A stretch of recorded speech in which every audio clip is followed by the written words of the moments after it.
അടുത്തേക്ക് ചെന്നപ്പോൾ ആന ആ തുമ്പിക്കൈ ഉപയോഗിച്ച് പാപ്പാനെ ആക്രമിക്കാൻ ശ്രമിക്കുന്നത് നമ്മൾ നേരിട്ട് കണ്ടതാണ്.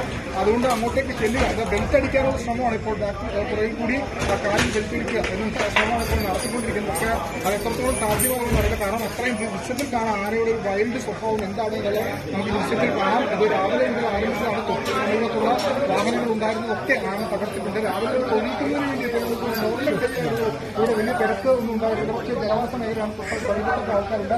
അമ്പലത്തിനൊന്നും വലിയ തിരക്കുണ്ടായിരുന്നില്ല. അതുകൊണ്ടാണ് ഈ അപകടം വലിയൊരു അപകടത്തിലേക്ക് കാര്യങ്ങൾ പോകാതിരുന്നത് നമ്മൾ മനസ്സിലാക്കുന്നത്.